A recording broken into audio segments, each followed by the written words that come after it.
नमस्कार मित्रांनो, caste master ultimate फिशिंगमध्ये पुन्हा एकदा सर्वांचं मनपूर्वक हार्दिक स्वागत. मित्रांनो, आता लवकरच 10 डिसेंबरला आपली केकचे कॉम्पिटिशन होणार आहे, जी आहे तळाशील मालवण येथे. आणि आपण सगळ्यांनी या कॉम्पिटिशनमध्ये सहभाग सुद्धा घेतलेला आहे. तर मित्रांनो, आपण या व्हिडिओमध्ये बघणार आहे सर्फ फिशिंग. जी आपण आता टुर्नामेंट वगैरे होत आहेत, तर या टुर्नामेंटसाठी आपण बेसिकली काय तयारी केली पाहिजे आणि आपल्याकडे कोणतं साहित्य असलं पाहिजे, आपण या टुर्नामेंटमध्ये स्वतः विन होण्यासाठी काय करायला पाहिजे, तर याविषयी मी तुम्हाला काही टिप्स आणि थोडक्यात माहिती देणार आहे. आपण ज्या फिशिंगसाठी रिग्स वापरणार आहे त्या रिग कशा असाव्यात, त्या कशा बांधाव्यात, सिंकर कोणते यूज करावेत, हुक कसे असावेत, या संदर्भात मी तुम्हाला थोडीफार माहिती देणार आहे. तर व्हिडिओ शेवटपर्यंत बघा आणि आवडल्यास नक्की लाईक करा, शेअर करा आणि सबस्क्राईब करायला विसरू. तर मित्रांनो, आपण बेसिकली जेव्हा कॉम्पिटिशन खेळायला जातोय किंवा आपण बेट फिशिंग करणार आहे, सर्फ फिशिंग करणार आहे आपण, तर आपल्याकडे कोणत्या गोष्टी असल्या पाहिजेत ह्या मी तुम्हाला फायनली एकदा दाखवतोय. तर याच्यामध्ये सगळ्यात महत्त्वाचा आपला सेटअप आहे. एखादी चांगल्या सिरीजची 6000 किंवा 5000 सिरीजच्या पुढची रील किंवा बेट रनर रील आपल्याकडे असणं गरजेचं आहे. त्यानंतर आपण स्पिनिंग रॉडवर सुद्धा खेळू शकतो, पण पॉसिबल असल्यास आपण जास्ती करून सर्फ रॉड जर का यूज केले तर चांगलं असतं. 12 ते 15 फुटामध्ये जर का आपण रॉड यूज केले तर चांगली कास्ट होण्याची आणि चांगले कॅच होण्याचे सुद्धा चान्सेस चांगले असतात. पुन्हा रॉड होल्डरवर जेव्हा आपण रॉड होल्ड करतो तेव्हा तो उंचावर राहिला नाही, लाईनसुद्धा आपली लाटेच्या याच्यामध्ये सापडत नाही, लाटेमध्ये सापडत नाही. सो ते एक चांगलं आहे. पुन्हा त्यानंतर सगळ्यात महत्त्वाचं आहे, आपल्याकडे सर्कल हुक असणं गरजेचं आहे. आपण पाहू शकतो ह्या वेगवेगळ्या साईजचे हे सर्कल हुक आहेत. स्विवेल पाहिजेत आपल्याकडे. पुन्हा आपला रेग्युलर जो शिलाईचा धागा असतो तो किंवा इतर कोणताही छोट्या बारीक आकाराचा धागा सुद्धा चालेल आपल्याला, जेणेकरून आपण बेट जेव्हा लावू आणि बेट जर का निघून जात असेल तर आपण ते बांधू शकतो त्याला. त्यानंतर महत्त्वाचं आहे, एकतर रेग्युलर जी आपली मोनोफिलामेंट लाईन असते ती चालू शकते किंवा लीडर लाईनसुद्धा आपण यूज करू शकतो, फ्लोरो वगैरे. तर त्यानंतर प्लायर असणं गरजेचं आहे. आणि आपण जिथे कॉम्पिटिशन खेळणार आहे तो एरिया असतो, सर्फ फिशिंग जेव्हा आपण करणार आहे तर त्या उन्हामध्ये आपण दिवसभर असतो. तर त्यासाठी जर शक्य असेल तर आपल्याकडे आईस बॉक्स असेल तर आपल्याला दिलेलं बेट किंवा आपण आणलेले वेगवेगळे बेट जे आहेत ते व्यवस्थित आपण फ्रेश ठेवू शकतो त्याच्यामध्ये, जेणेकरून तुम्हाला कॅचेस अजून चांगले होण्याचे चान्सेस असतात. आणि सगळ्यात महत्त्वाचा जो आहे तो आहे म्हणजे एक PVC पाईप किंवा आपल्याला मार्केटमध्ये रेडी जे रॉड होल्डर भेटतात ते सुद्धा आपण यूज करू शकतो. PVC पाईप वरून गोल आकारामध्ये असून रेग्युलर कट असतो त्याला. इथे आपण रील इथे अडकून राहावे यासाठी इथे कट देऊ शकतो. आता याला मी दिलेलं नाही आहे कट इथे. आणि खाली जी बाजू आपण वाळूमध्ये आतमध्ये हे करणार असतो, घुसवणार असतो, तर त्यासाठी अशा टाईपचा क्रॉस कट पाईपला मारून घ्यायचा. हे बघू शकतो, हे आपण स्वतः तयार केलेलं आहे, हे काही विकत आणण्याची गरज नाही आहे. हे बघा इथे व्यवस्थित दिसतंय. असा क्रॉस कट असणं गरजेचं आहे, जेणेकरून वाळूमध्ये आपण व्यवस्थित त्याला आतमध्ये रुतवू शकतो. तर आणि एक राहिलं, जे आपण रिग बनवतो त्या रिगमध्ये आपल्याला टाकण्यासाठी ही स्विवेल आपण रिगमध्ये कशी वापरतो ते मी तुम्हाला पुढे व्हिडिओमध्ये दाखवतोच आहे. आणि मणी लागतात आपल्याला. आता छोट्या साईजचे मणी माझ्याकडे इथे अवेलेबल आहेत ह्याच्यामध्ये. हे बघा अशा टाईपचे मणी आपण जे टाकाऊतून टिकाऊ सुद्धा वापर करू शकतो. छोटे जे मणी असतात ते आपण वापरून त्या नॉटच्या वर टाकून आपण सिंकरची लाईन जी थांबवण्यासाठी त्याचा वापर करता येतो. तर अशा पद्धतीचं मटेरियल आपल्याकडे बेसिक असणं गरजेचं आहे. सिंकर महत्त्वाचे राहिले सांगायचे. हा पिरॅमिड सिंकर आहे आणि हा आहे स्पायडर सिंकर. तर या दोन सिंकरचा जास्ती करून वापर होतो. दोघांचा वापर कशाचा कधी कधी करू शकतो आपण बघा. पिरॅमिड सिंकर आहे, त्याला कोणती तार नाही आहे. हा बेसिकली त्रिकोणी आकाराचा असतो किंवा राऊंड शेपमध्ये सुद्धा असतात काही. तर ते आपण जेव्हा लाटेला करंट नसेल, पाण्याला करंट नसेल, पाणी शांत आहे, तर आपण हे वापरू शकतो, जे एकाच जागी वाळूमध्ये अडकून राहतात, काय प्रॉब्लेम येत नाही. पण ज्यावेळेस पाण्यामध्ये करंट जास्त असेल आणि आपलं सिंकर थांबत नसेल एका जागी, पिरॅमिड सिंकर, तर आपण त्यावेळेस स्पायडर सिंकर वापरू शकतो, जो की आपण लाईनला बांधून कास्ट केल्यानंतर याच्या ज्या तारा असतात ज्या बरोबर दिलेल्या आहेत या तारा वाळूमध्ये अडकून बसतात. त्याच्यामुळे सिंकर शक्यतो हलत नाही. आणि आपण अडकला समजा कुठे आणि त्याला जास्त प्रेशर मिळालं तर ह्या उघडतात सुद्धा, ह्या रिटर्न उलट्या बाजूला फिरतात.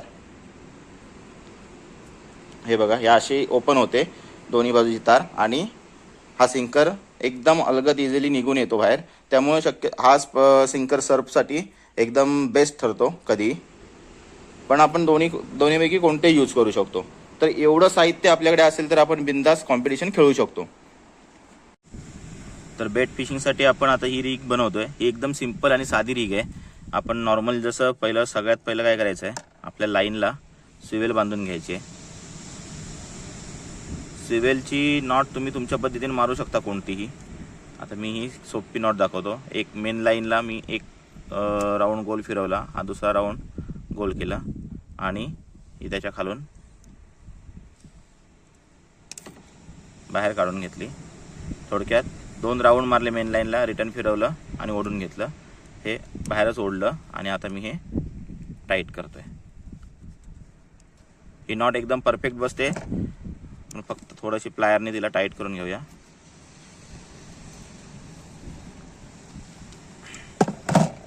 नॉट सुटत नाही.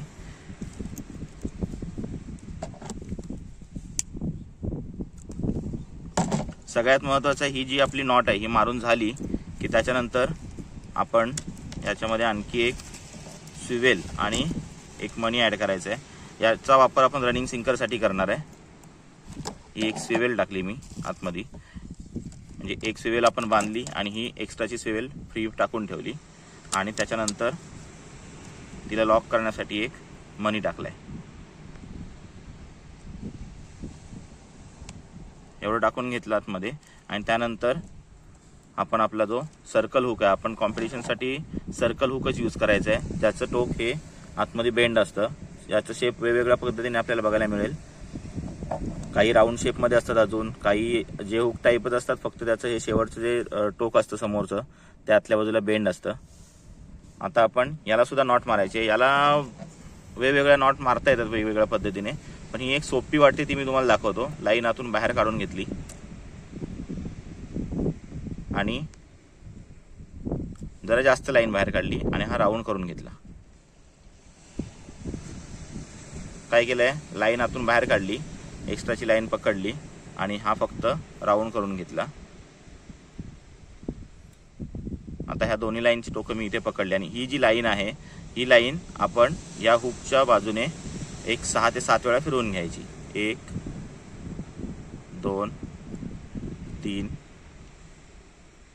4 5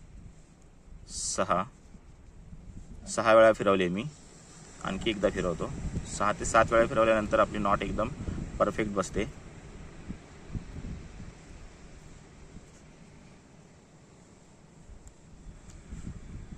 आणि हे जे आपण शेवटचं टोक ठेवलेलं होतं ते आता मी हातात पकडले आणि ही मेन लाईन आहे ती वरच्या बाजूला ओढून घेणार आहे.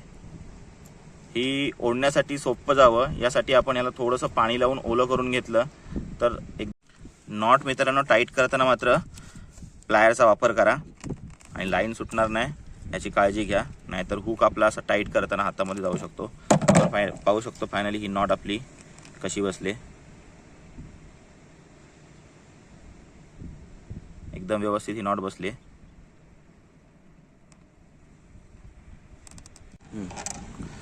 जेव्हा आपण स्टिंगरे सारख्या माशाला टार्गेट करत असतो तर तेव्हा आपलं रीग आहे किंवा बेट जे आहे ते जमिनीवर पडून राहणं गरजेचं आहे खाली जेव्हा आपण कास्ट करणार तेव्हा. तर त्यासाठी आपला सिंकर साधारण एक 10 हुकपासून 10 ते 12 इंच अंतरावरती 10 इंचावरतीच तो स्टॉप झाला पाहिजे सेंटीमीटरवर, 10 सेंटीमीटरवर. तर आपण इथे एक नॉट मारून घेऊया. नॉर्मल नॉट मारणार आहे.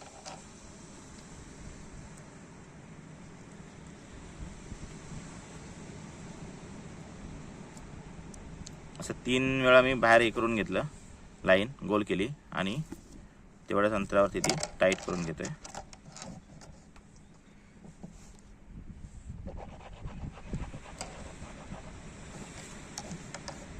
ही नॉट याच्यासाठी मारले, याच्यामध्ये आपला हा जो आपण मनी ॲड केला होता तो इथे येऊन अडकणार आहे. हे पाहू शकतो आपण. ही स्विवेल आपण फ्री ठेवले आणि हा मनी आपण इथे येऊन अडकणार आहे आणि हुक एवढ्या अंतरावर राहणार आहे. आता आपण याला इथे सिंकर अटॅच करणार आहे.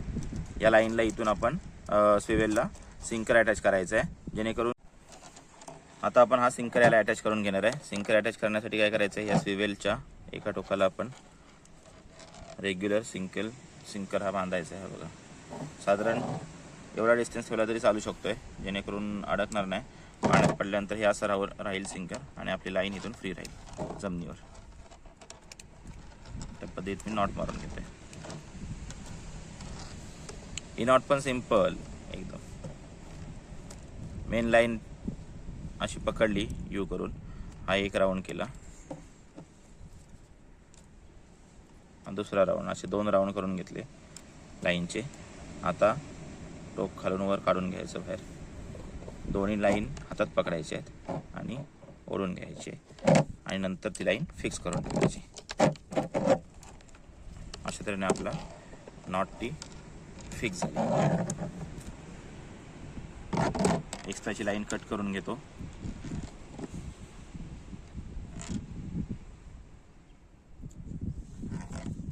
आणि अशी आपली रीग तयार झालेली आहे.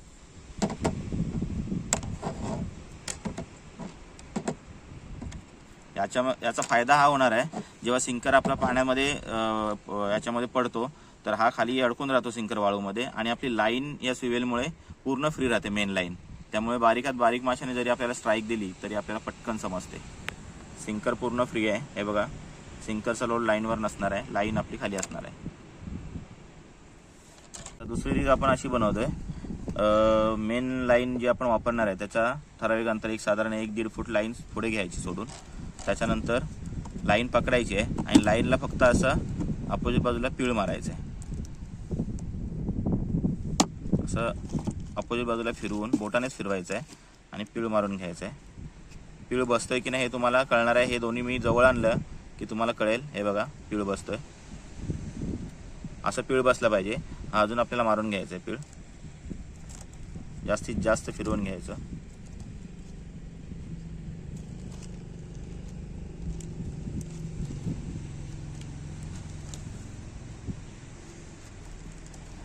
हे पण एकदम सिंपल नॉट आहे. आणि थ्री वेची जी स्विवेल असते ती जर का आपल्याकडे नसेल तर आपण त्याऐवजी याचा वापर इथे करू शकतो. आता मी पीळ मारून घेतलाय.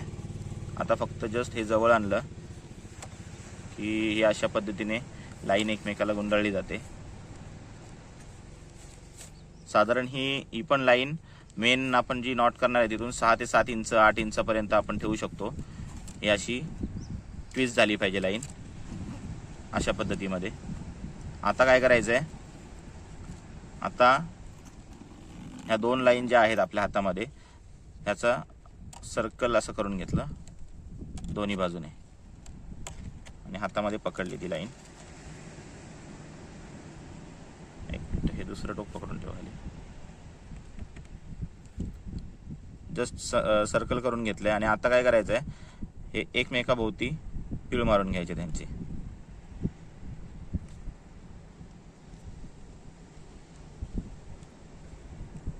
हे सुद्धा 5 ते 6 वेळा आपण फिरवलं आणि आता जो आपण ट्विस्ट केलेली लाईनचा टोक होता तो त्यातून बाहेर काढून घ्यायचा आहे. जे आता पीळ मारला त्याच्यामधून मी बाहेर काढून घेतलं अशा पद्धतीमध्ये. पकडून ठेव इथे.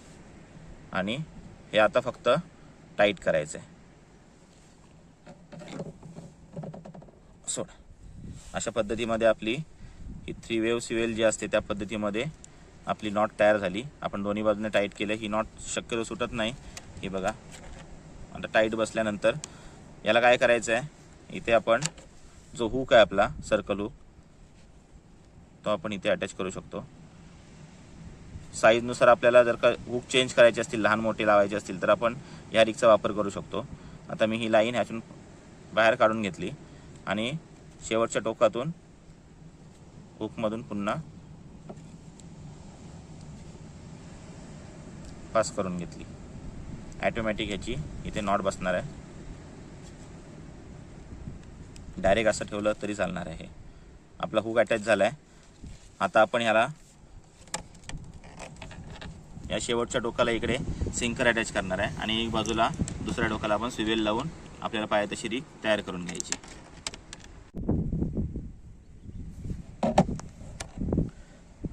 तरी फायनली आपली रीग तयार झाले. आपण याच्यामध्ये इथे मेन लाईन पासून एक साधारण 6 इंच बाजूला हे केलंय, हुक हे केलंय आणि हे सिंकर लावलाय त्याला खाली. साधारण ही अशी दिसणार आहे रिग. याच्यामध्ये सिंकर एका जागेवर असणार आहे, रेग्युलर आपण वापरतो ते. याचा वापर आपण रॉक फिशिंगमध्ये जेव्हा करतो, बेट म्हणजे रॉक्समध्ये वगैरे फिशिंग करणार असतो तेव्हा सुद्धा होतो.